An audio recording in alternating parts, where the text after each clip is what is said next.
Gameschooling. What on earth is Gameschooling? And how can I make learning fun using games for my kid? All right, guys. Hi, I'm Cheryl, and I'm probably a lot like you, a hesitant homeschooler. I never envisioned myself homeschooling. Like, it was the very last thing I ever thought I'd be doing with my life. But 2 years ago, I said, I really don't think the school system is a good fit for us. Like, what else can I do?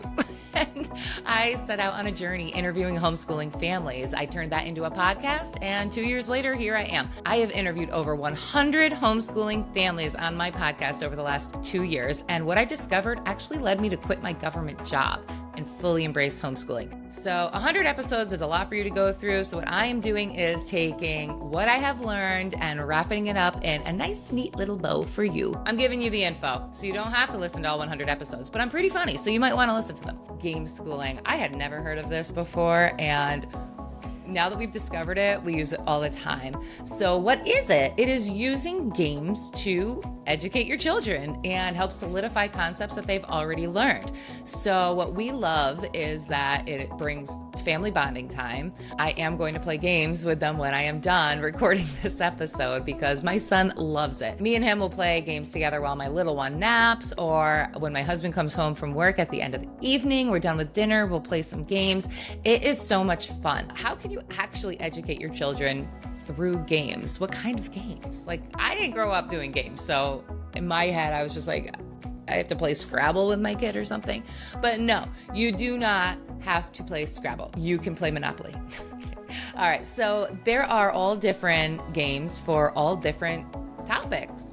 Okay, so what types of subjects can you actually learn through games? Well, we have math and logic. You can use a game like Some Swamp, which has basic math skills for young learners, Prime Climb, which is mental math and multiplication practice, or a game like Set, which has visual pattern recognition and logic, Proof, fast-paced mental math and problem solving, Yahtzee, everybody knows Yahtzee. Dragonwood is one that we have, Double Shutter we use all the time. This is mental math and strategy using dice. There are so many, so don't think you are limited to Monopoly. You can play Monopoly. My 6-year-old loves Monopoly. All right, reading and language arts. You can use a game like Bananagrams, which is quick word building and vocabulary. Scrabble. You can play Scrabble if you want. Story cubes, which sparks creative storytelling and language development. Code names, which is word associations and critical thinking. Mad Libs, the game. Oh, I remember Mad Libs as a kid. Remember back before we had screens? Yeah, you played Mad Libs. That's what you did. This is for grammar and creativity in a fun format. Apple letters, alphabetical word building for younger players. And I'm sure there is more. I just grabbed a few awesome ones. And I wouldn't just go out and buy this stuff. I would look more at, like, if anyone's selling them on Facebook Marketplace or eBay. Or you can also go onto YouTube and watch someone play the game and see if it's something that you would like. And then if you can't find it used, go ahead and splurge. Give Amazon another $20. History and geography. Yeah, you can learn history and geography through games. Who would have thought? All right, Carcassonne. We have this game, I think. We have not played it yet, but I've heard great things about it. You're building cities, roads, and fields in medieval France. Ticket to Ride is a strategy, geography, and planning game. Timeline, it's where you match events to their correct dates. You need that timeline song from the classical conversations curriculum. Geography bingo, a fun way to learn countries and capitals. And you can always do little prizes. Here, you get a Cheerio, you get an organic marshmallow if you get it right. My kids are so food driven. History Heroes is a quiz game about famous historical figures. Seven Wonders, it's about ancient civilizations, trade, and resource management. Where in the world you can learn world geography in a trivia game. And now what about science? There's no possible way you could learn science in a board game, is there? Why, yes, there is. Evolution, explore adaptation and survival. I think we're doing that right now. Survival, find water. Can you build a house? All right. Cystosis, it's learn about biology and cell functions. These are games. Is this crazy or what? Periodic, a game of the elements, chemistry concepts, and the periodic table. I don't know if that is awesome or sad. We didn't play that game in my chemistry class. Wildcraft, plant identification and herbalism. Oh, we need this one because we are planning for the apocalypse here.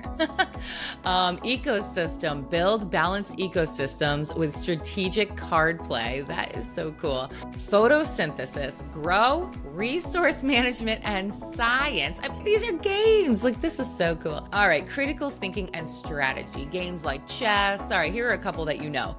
Chess, Clue. There's a game called Pandemic. Bill Gates probably invented it. Cooperative problem solving and teamwork. Blocus is a spatial reasoning and strategy game. Quirkle. I've heard of this one. People love Quirkle. Pattern recognition and strategic tile placement. Skippo. We play Skippo all the time here. This is sequencing and number strategy. My son is 6 and we've been playing Skippo with him for at least a year now. I used to play Skippo growing up. I love it. Mancala. We play this one all the time. Strategic planning and counting. Race to the treasure. We also have this game and we love it. Cooperative strategy for young players. Monopoly Junior. King Domino. Similar to Carcassonne, you build kingdoms with strategic tile placement. Isle of Skye. Strategic tile laying with auction and bidding mechanics. Stone Age, worker placement game with resource management and strategy. And Forbidden Island. I heard about this one. This was recommended to me. Cooperative treasure hunt adventure with teamwork and strategy. That's Forbidden Island. And all these are around the age 5 and up. Some of them are 8 and up, some of them are 10 and up, but there's benefits at all ages, you know, once they are able to actually get the concept of the game. So your older kids will still have fun, even if it's a 5 and up game. The 8 and up games, they're fun for the whole household. So I hope you can find some really fun ways to bring some family bonding in, to get that screen turned off, and to have a little bit of reinforcement, or just this is the way you educate all together. And like I said before, if you don't want to spend the money on it, see if you can find some secondhand games, or you can even go onto YouTube and see if you can find someone actually playing the game and watch that first and see if it's something that you think you would enjoy before investing the money in it. You could also find a group of game schoolers in your area and rotate the games in and out with them. So, you know, you might buy 5 games and they buy 5 and someone else buys 5 and you guys just rotate them in and out. So you're always getting new games every couple of months.